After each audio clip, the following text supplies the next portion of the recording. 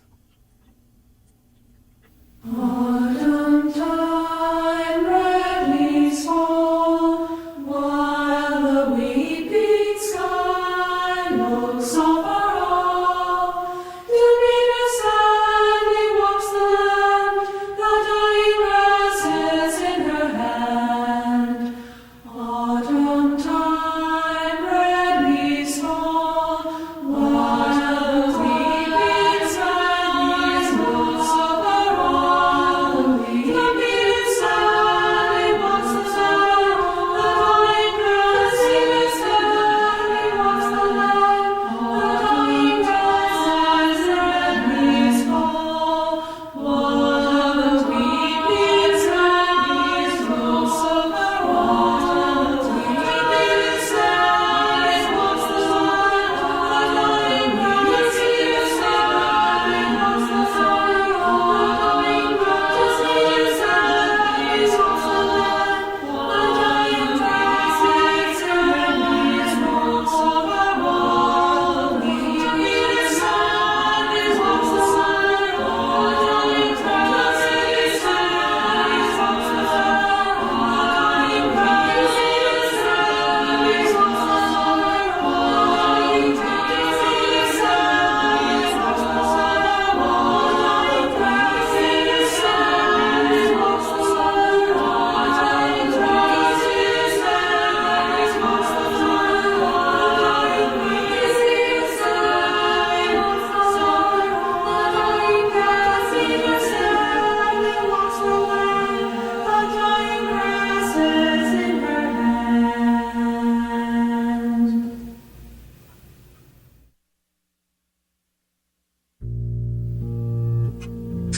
From Sri Nisargadatta Maharaj.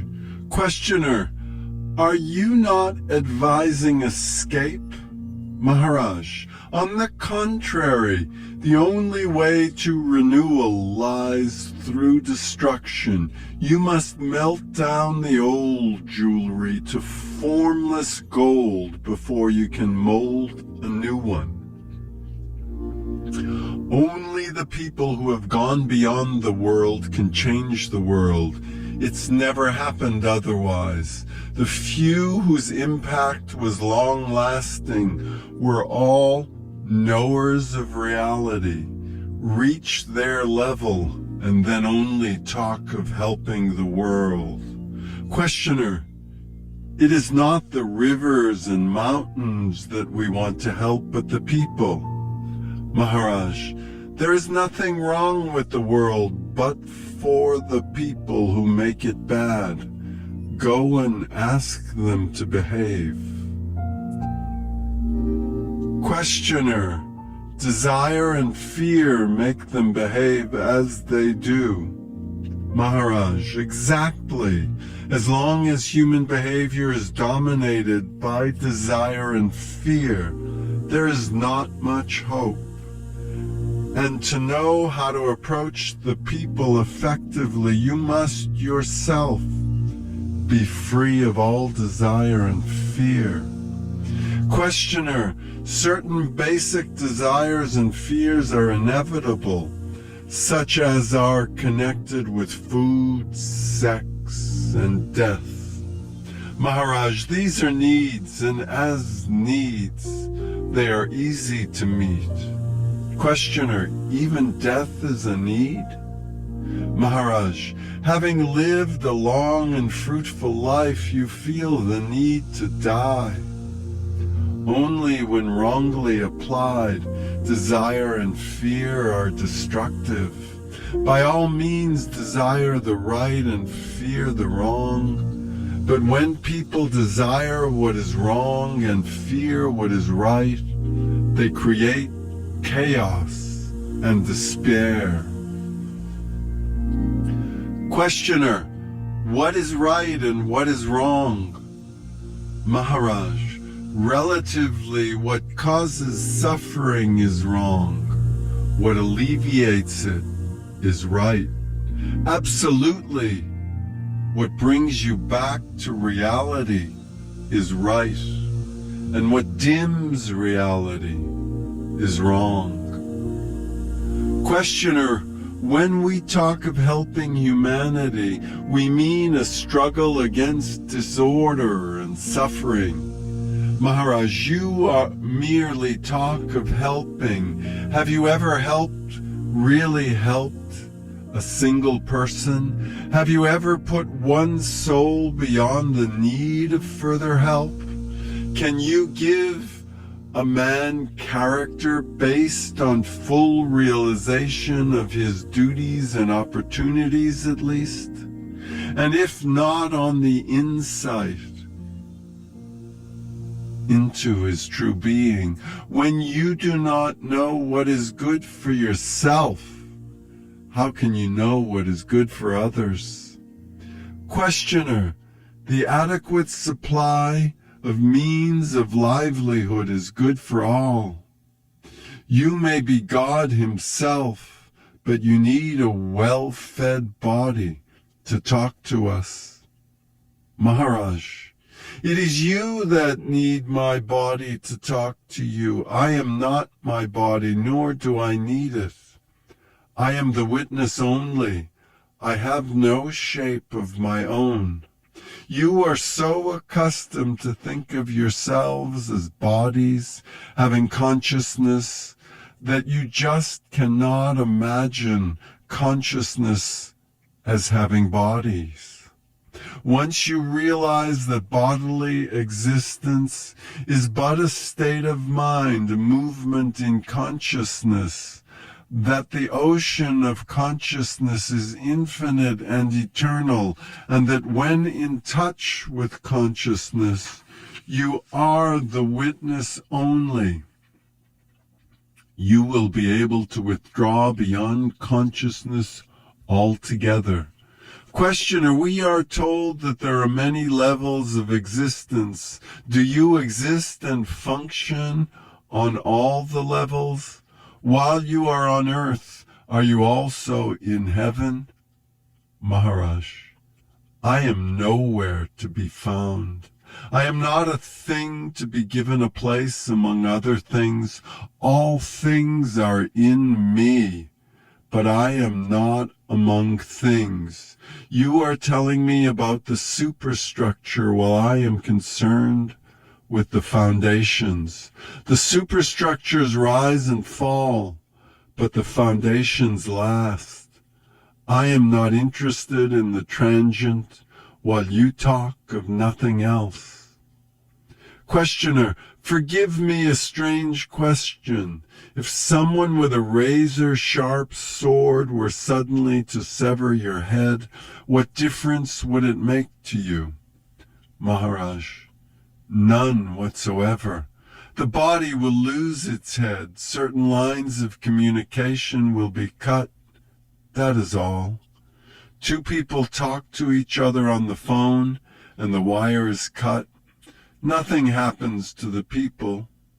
Only they must look for some other means of communication. The Bhagavad Gita says, the sword does not cut it. It is literally so. It is in the nature of consciousness to survive its vehicles. It is like fire. It burns up the fuel, but not itself. Just like a fire can outlast a mountain of fuel, so does consciousness survive innumerable bodies. Questioner, the fuel affects the flame. Maharaj, as long as it lasts, change the nature of the fuel and the color and appearance of the flame will change. Now we are talking to each other, for this presence is needed. Unless we are present, we cannot talk. But presence by itself is not enough. There must also be the desire to talk. Above all, we want to remain conscious. We shall bear every suffering and humiliation, but we shall rather remain conscious. Unless we revolt as this craving for experience and let go the manifested altogether, there can be no relief. We shall remain trapped. Questioner, you say you are the silent witness and also you are beyond consciousness. Is there no contradiction in it? If you are beyond consciousness, what are you witnessing to? Maharaj, I am conscious and unconscious, both conscious and unconscious, neither conscious nor unconscious. To all of this I am witness. But really there is no witness, because there is nothing to be witnessed to.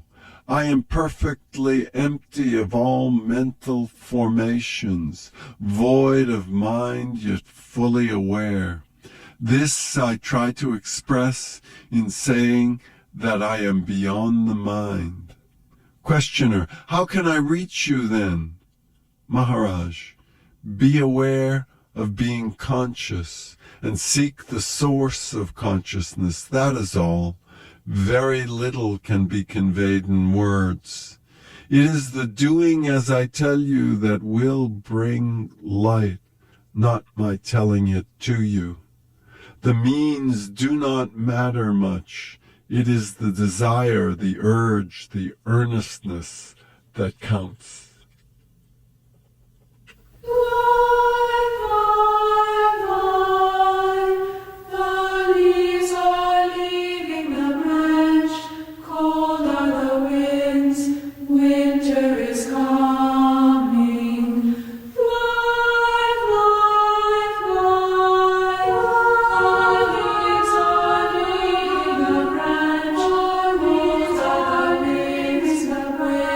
Is calling.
Dreams of Santa Ana, fighting in the sun.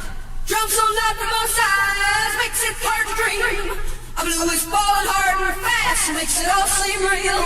Morning, yeah, morning. And you gotta have your share. Morning, sad morning. Sad it must be.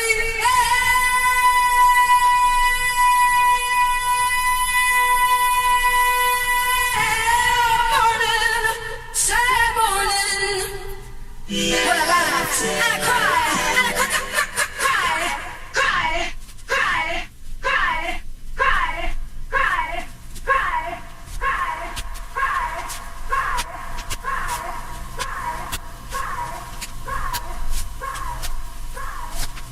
morning, sad morning, Mexican.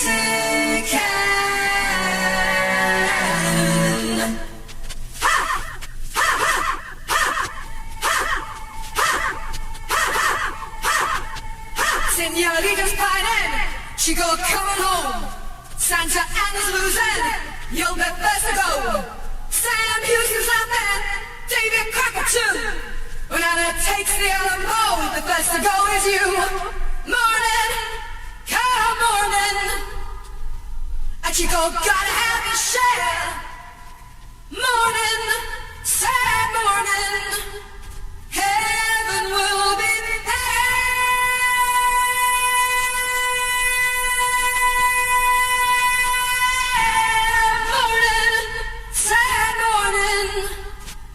Well, I laughed and I laughed. Ha ha ha ha ha ha ha ha ha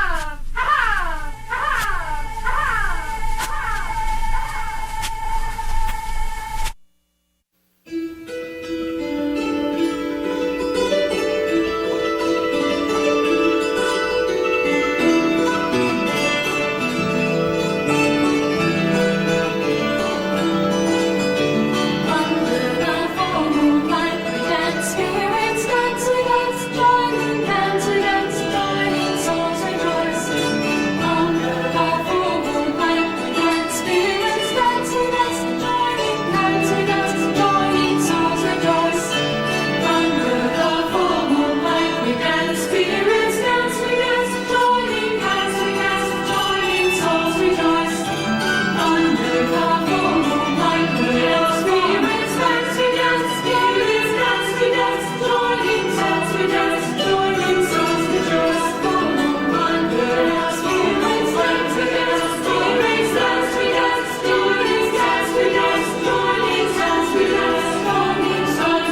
When we're alone, I really feel in love. But when we're out with friends, I see a change.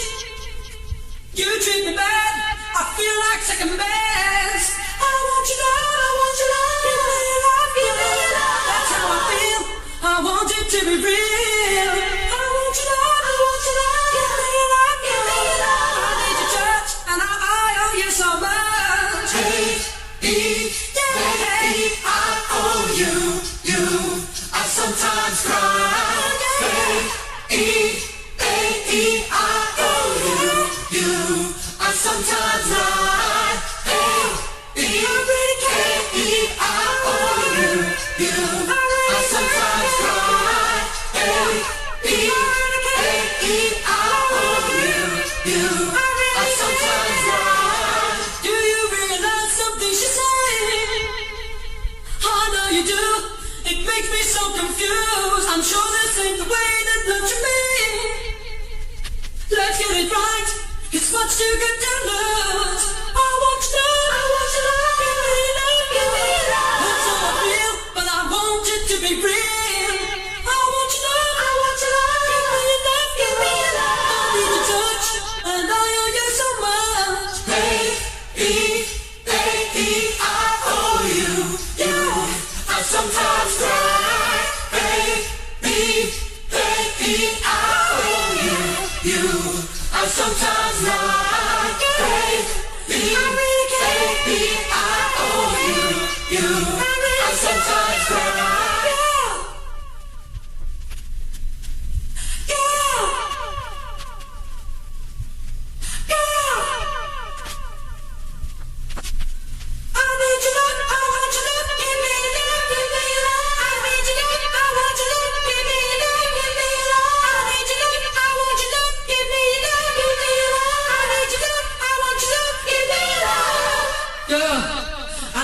So much, but can't I pay you with just one touch? And girl, I know you care. I'll never love another. To that, I swear. Habibi, Beshert, beloved.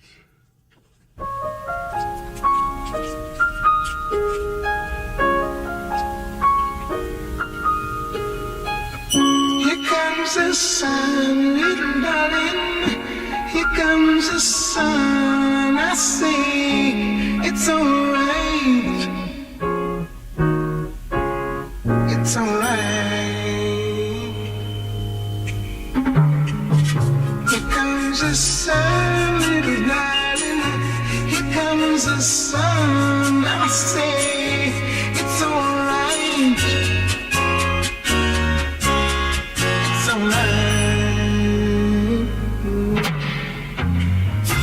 Little darling, it's been a long, cold and lonely winter.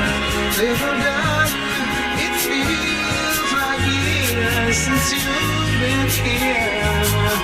Here comes the sun, little darling. Here comes the sun. I say it's alright. It's alright. Little darling, the smiles will return to the faces now. Little darling, it seems like years since you've been here. Little darling, it's been a long, cold, lonely winter. Little darling, feels like years since you've been here. Here comes the sun. I'm glad to see it. I see it. It's alright.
had a dream, I stood beneath an orange sky.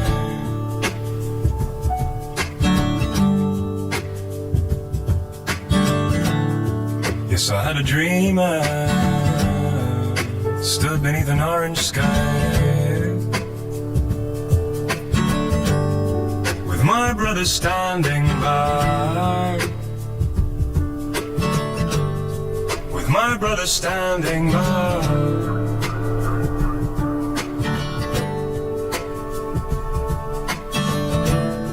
I said, brother, you know, it's a long road we've been walking on. Yes, it is, you know, brother, it is. Such a long road we've been walking on. Oh, brother, oh, brother.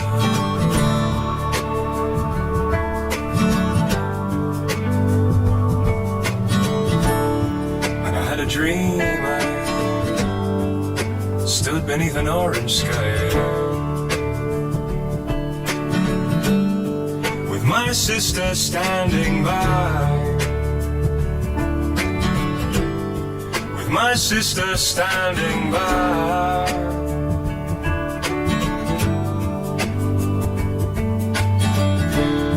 Said, here's what I know now, sister, here is what I know now, goes in your love. My salvation lies in your love. My salvation lies in your love. My salvation lies in your love, in your love, in your love.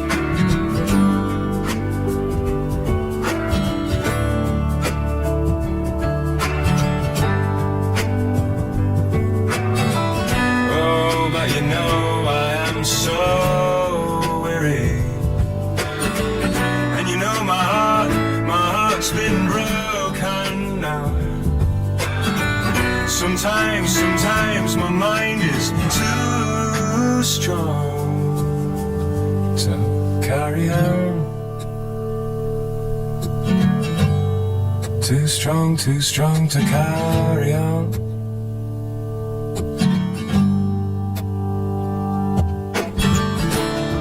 But when I'm alone,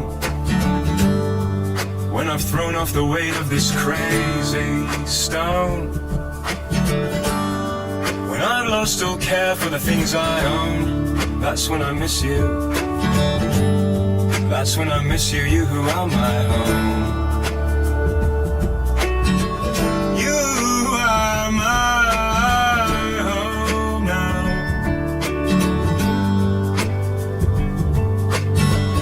Here's what I know now, brother. Here's what I know now, sister, goes like this. In your love, my salvation lies in your love. My salvation lies in your love. My salvation lies in your love. My salvation lies in your love. My salvation lies in your love. My salvation lies in your love. My salvation lies in your love, in your love, in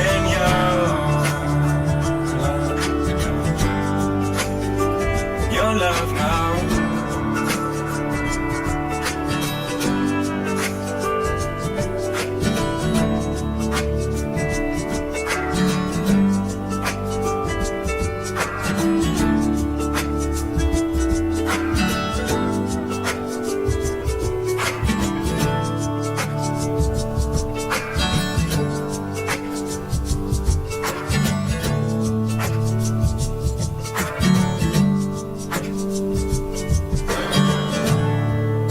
A dream, I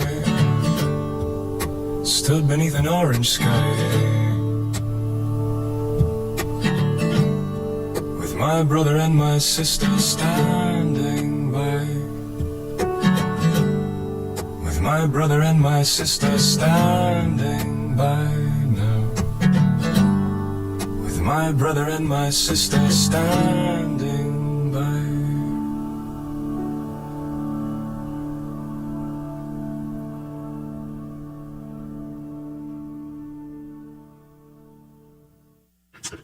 You're listening to WZBC Newton. This is the News at Dawn extended version. I'm your host, Herbie Pearlman.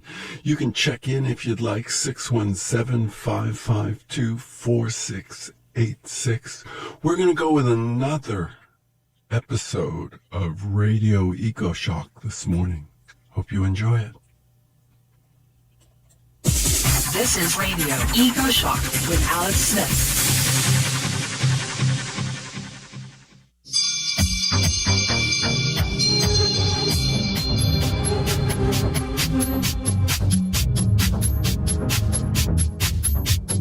If you are wondering how long this high-consumption civilization can keep going on, you are not alone. It's not just counterculture types either. A small parade of billionaires have appeared on the financial blog Zero Hedge, predicting a shattering financial crash, but seldom do we find academics asking, is global collapse imminent? That is the title of a new research paper which adds an updated comparison of the limits to growth with historical data. The author and our guest is Dr. Graham M. Turner. He is a principal research fellow at the Melbourne Sustainable Society Institute, which is part of the University of Melbourne in Australia. Now, the original Limits to Growth study in the 1970s helped shape the entire environmental movement. It was remorselessly trashed by pro-business writers, and they said proven wrong and consigned to the dustbin of history. Now, many of us sense we are teetering on the edge, so I'm really pleased to have this opportunity to talk with Dr. Turner. Graham, welcome to Radio Eco Shock. Thank you. Nice to talk to you. Oh, we should probably step back a bit and explain what the original study was, the who and the how it was done. Can you fill us in? Sure, yes. And this takes us back, 4 decades, back into the early 70s, and a group of researchers at the Massachusetts Institute of Technology were sponsored by the Club of Rome, who were a group of entrepreneurs concerned about the environmental future of the Earth. And so they had these scientists at MIT make a state-of-the-art, at that time, computer model of the world economy and its environment, and all the way that the various systems, agriculture and industry and so on, interact. And then they populated this model with the data that they could find, and then ran scenarios going from 1970 forward to the end of this century. And most of those scenarios turned out rather bleakly, I suppose you could say, in that they led to growth and then an overshoot and a subsequent collapse in the economy and in the population. And depending on the scenario, that came to pass because of different reasons, resource constraints or pollution and so on. But they did also find that they could engineer in the settings of some scenarios a stabilized world, one that was essentially sustainable. So the work they then published became pretty much infamous and as you said in the introduction, really got shot down through some mistruths by economists and others who thought that growth could go on forever. Well, it does appear to the untrained eye that the limits to growth never materialized as predicted. After all, the world economy grew enormously. Standards of living have gone up in many parts of the world. We even accommodated a few billion more people since the 1970s. So what inspired you to do this checkup? Indeed. Yeah, well, I was doing research on the Australian economy, its sustainability, and we were, when we published our results, going back a number of years now, we were sort of tarred with the same brush, oh, that's limits to growth, and they were wrong, weren't they? And so I was curious. I knew of the Limits to Growth and Club of Rome, but I thought I'd better take a closer look at this, and found that when I read the book, actually, they weren't wrong. They did actually, in their model, have growth happening in the economy well up to the year 2000 and further.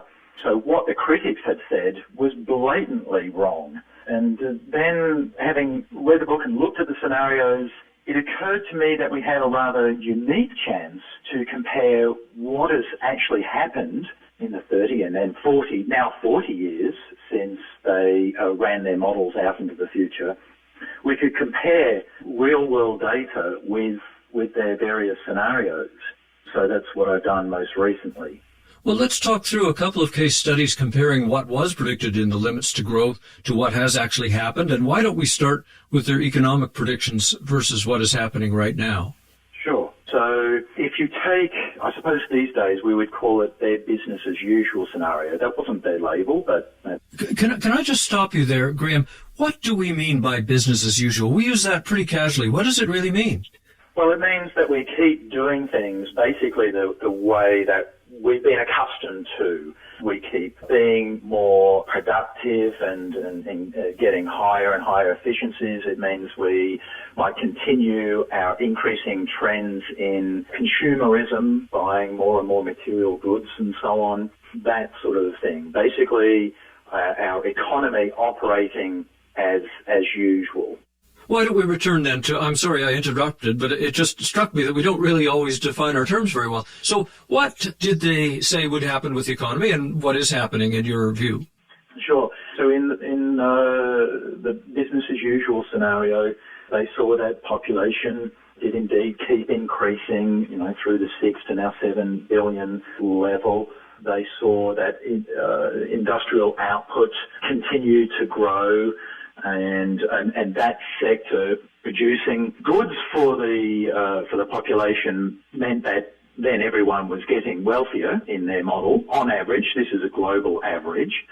And that industrial sector also produced more things, I suppose, like fertilizers and machinery and so on, to be able to grow more food. So food per capita also increased, as did services, which they saw as providing, say, education and health. But then a couple of other things also happened in concert with that. Pollution started to increase, but that was coming off a very, very low base. So in their model, up to about this point, pollution doesn't have a dramatic effect on the economy or the environment.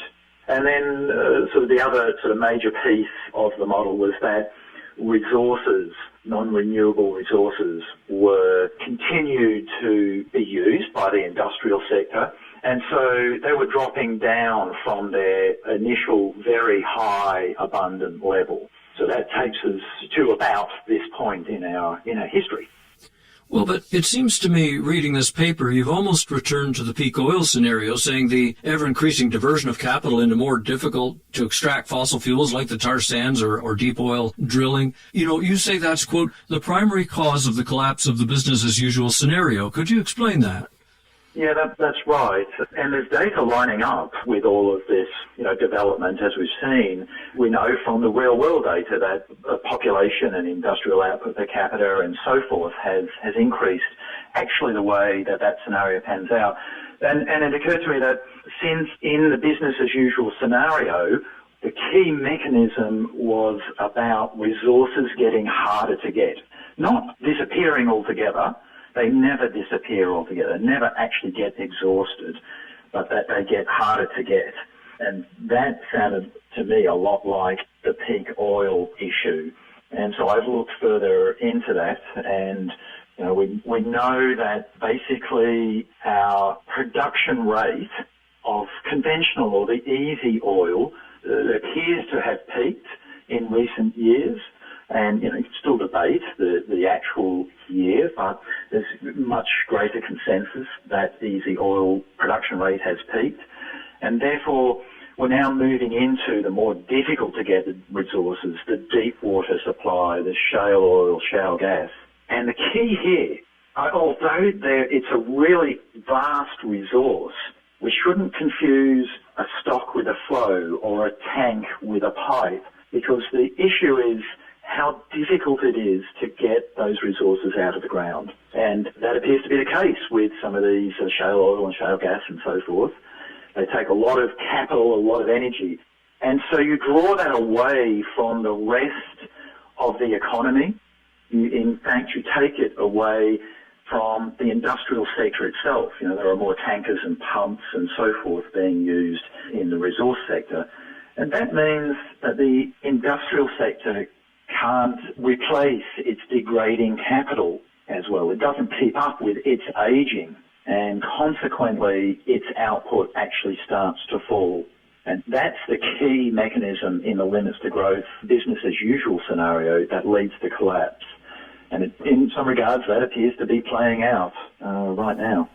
Well, I could almost compare that to the model, a personal level, that if we have to pay more and more for gasoline just to get to work, there comes a point where we can't afford to go shopping for anything else. And that impacts the economy. And that may be happening on a giant scale with the investment that's going into energy ever increasing to a point where there's not much left to do anything else. Is that what you're saying?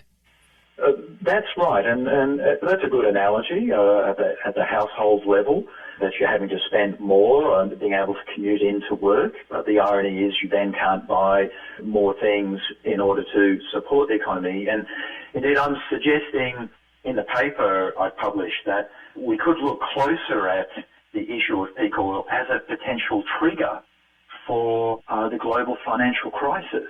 Because energy prices, oil prices, and hence food and other things were going up as peak oil started to hit back a few years now, then that meant that households which were on the edge of being able to pay their debt, their mortgage, were no longer able to do that. They just couldn't afford it. And hence there was this coordinated default, which was perhaps one of the triggers for the GFC. And there may well be others, but these things often work in interrelated ways. You are tuned to Radio EcoShock. Our guest, the well-known researcher from the Melbourne Sustainable Society Institute, is Dr. Graham Turner. His paper, released in August 2014, asks, is global collapse imminent? Now, Graham, despite the fears about peak oil, there is no shortage at the moment. In fact, oil prices have just gone down below $100 a barrel. And I've talked with an energy analyst for the U.S. Energy Information Agency, who has released a report predicting that consumption of oil and gas will go up from current consumption around 88 million barrels a day to 115 million barrels a day in 2040, despite rising prices. To me, that's incredible that we could still be predicting an oil economy that far into the future, given what we know about what we've just been talking about and about climate change, all those sorts of things. What do you think of that forecast? Well, I think, these things are still contentious. I know that there is other research that points a rather critical finger at, will we still be able to produce more and more oil and gas out of these difficult resources? They suggest that actually some of these large figures about how much oil we could produce might produce in the future, maybe talking up the industry more than anything. So, we have evidence that some of these wells actually dry up rather quickly in the space of a matter of years, or start their decline actually starts in a matter of years. And so you have to drill more and more, leading to exactly the sort of thing I was just talking about, the capital needed for that. But I guess, Alex, just the other point that I think you also raise is that, okay, if that rather optimistic in one sense proposal or proposition that we might have lots of oil and be producing and consuming more in the future does come to pass, then that translates the issue into the other realm of climate change. And indeed, that would take us more into a sort of slightly different scenario in the limits to growth. So it's a bit like trying to stop a balloon bursting. You squeeze it in one direction and it expands out in another. Well, this is just the same. If we keep using those oil and gas and coal, we will make the climate change issue even worse through the greenhouse effect. And, we're already seeing an increasing spate of weather-related disasters, and this might just be the tip of the iceberg. Well, your paper uses the word imminent, and so let's say we're looking at 2015. What might some of the signs be that a global collapse is developing? Good question. Difficult one, I think. I think some of the signs are the lack of reinvestment in the industrial systems. So are we maintaining our roads and rail systems? What about our electricity distribution networks and so on? And anecdotally, there is the sense that some of that maintenance is sort of perhaps falling behind. So that might be, sort of one trigger to look at. Another could be, are we finding it more and more difficult to increase the level of food per capita? Is that starting to saturate? Do you picture global collapse as something that's slow and steady over a decade or two, or is it comprised of a series of sudden vertical shocks? What do you think?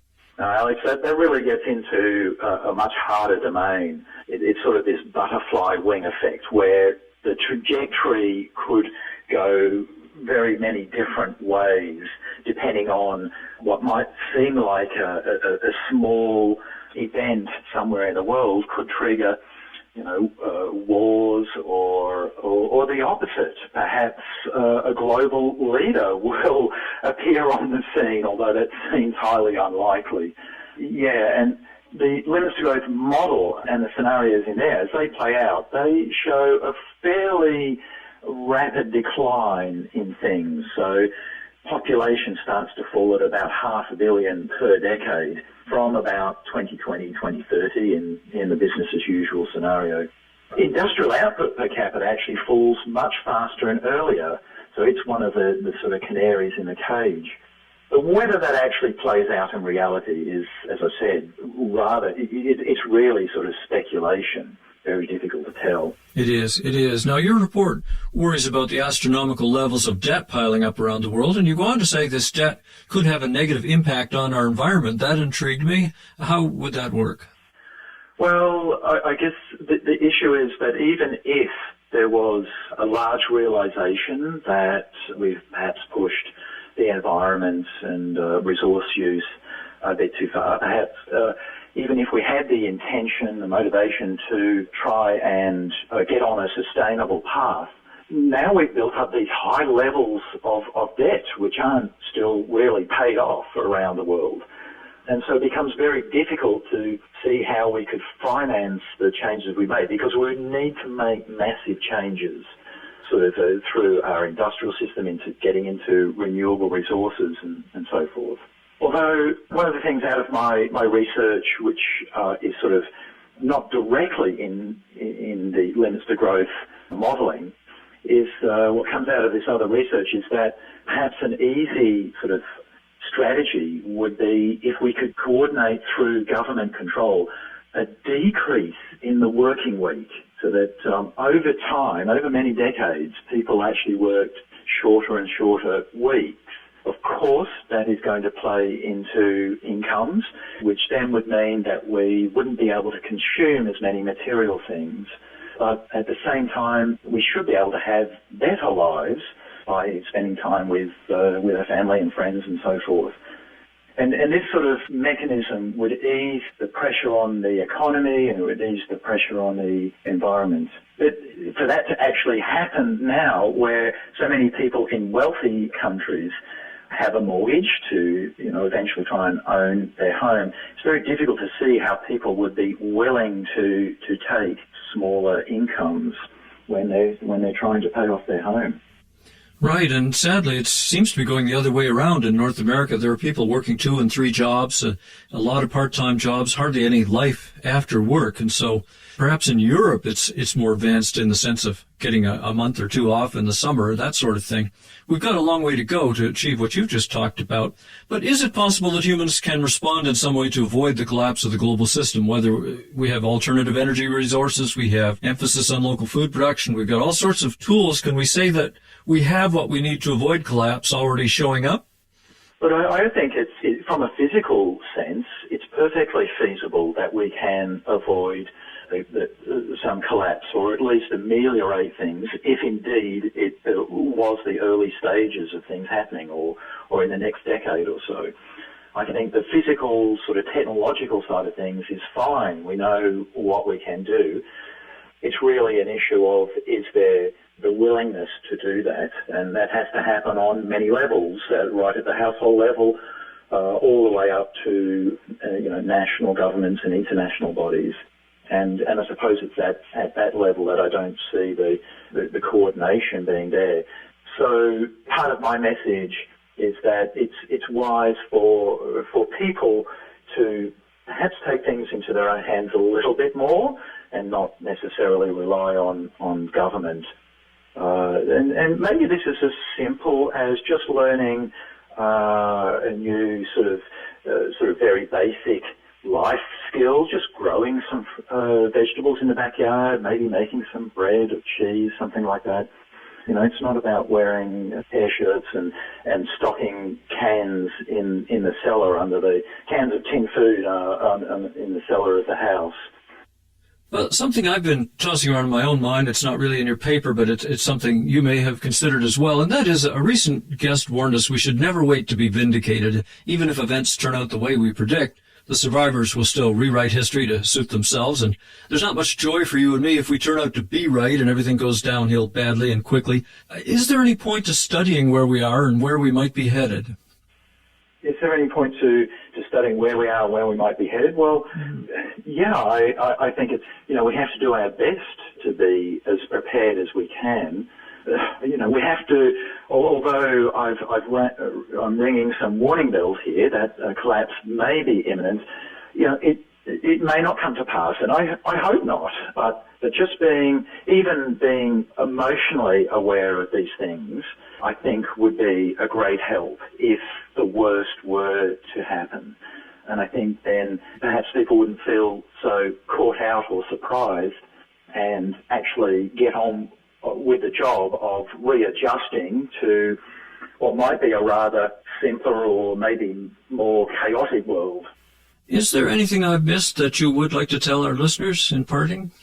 Well, no, I think we've covered a tremendous amount of ground in there. I'd just maybe reiterate, thinking about working a little less, if that's an option, and using that time to connect with people and learning another basic skill. I'm with you there all the way. This is Radio EcoShock. I'm Alex Smith. We've been talking with Dr. Graham M. Turner, a Principal Research Fellow at the Melbourne Sustainable Society Institute at the University of Melbourne in Australia. Graham, thank you so much for sharing your research and your time. It was a pleasure, Alex. Thank you. I'll put links to that paper in my blog at ecoshock.info. I'm Alex Smith reporting. You're listening to 90.3 FM. WZBC Newton, the News at Dawn extended version. Back to Radio EcoShock. You're listening to EcoShock Radio for the world.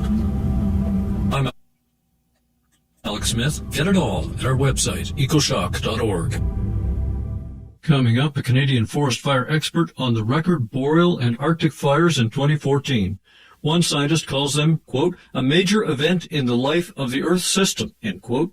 The soot from these fires may be a primary cause of Greenland turning from white to dirty black. That's coming up in 13 minutes.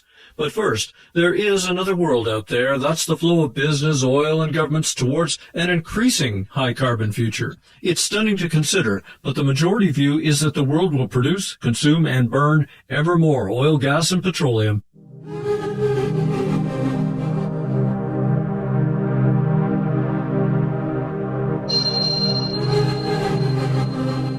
Despite concerns about climate change and oil depletion, an American government forecast sees a steady growth in both production and consumption of carbon-based liquid fuels. The latest report, released September 9th, 2014, is from the U.S. Energy Information Administration, the EIA. We're joined by Linda Doman, the lead energy analyst for their publication, The International Energy Outlook. Linda, welcome to Radio EcoShock.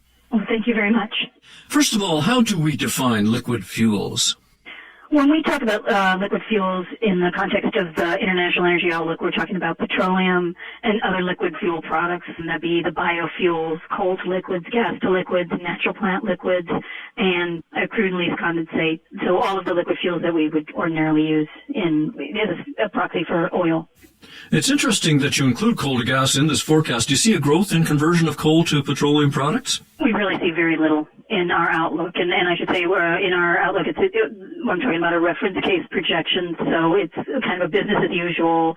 Oil prices get up to a real $2012 of 140 per barrel in 2040. So, even at those prices, we still see at the prices that are high enough that supports bringing in kind of the unconventional oil, like the tight oil and the shale oil, but not quite rich enough to support a lot of coal to liquids in our outlook. Well, from a climate perspective, that's a good thing. Now, is the International Energy Outlook for 2014 a policy statement by the administration, or is it simply a forecast based on what's happening in the development and demand? Right. EIA is policy neutral, so we don't issue policy statements for the administration. So the reference case projection in our case is based on current trends and expectations and not anticipating any new legislation that isn't already a law. Okay, I'm glad we got that clear. How many barrels of liquid fuels did we use in 2010, and where do you see that going by 2020? I think we were up at about 86, 87 million barrels a day in 2010, and we're up to 119 in 2040. And that is higher than our outlook from last year's 2013 report, and it largely reflects an increase in expectations for economic growth in several parts of the world, but also the relative new abundance of liquids like the tight oil production that's coming out of the United States now, which we see in the long term other parts of the world at least advancing their production of tight oil. So it makes it a more abundant form of liquid fuels. So for listeners, that would really mean fracking. That is the technique for bringing out the tight oil, yeah. Right. Now, from news stories, I have the impression that American demand for liquid fuels has stabilized or even dropped. What is the truth about that? Right. Well, we found, generally speaking, and I think maybe demand in the United States was up this year, but generally speaking, we find that the peak use in the developed Organization for Economic Cooperation and Development nations like the United States, like Western Europe and Japan, pretty much peaked in 2005, and we've been generally trending down since then. And we think that the efficiency gains, in particular, are going to keep liquids from advancing too much further in the OECD countries. But we also see the demand growth potential in improving in places, especially developing Asia, which includes China and India, and the Middle East. We have higher growth this year than we have in the past. Why is the Middle East increasing their use of liquid fuels? Well, first they've got a very fast-growing population, so that means a lot more driver-age kids and becoming of age and start driving. And also, many of the key producers of oil in the Middle East, they do subsidize oil for their consumers, so there isn't any trigger that would make consumers stop using oil because it's pretty cheap for them. Linda, it must be tricky to calculate the amount of fuel a country like China will use 10 or 20 years from now. How do you do it? It is tricky, and China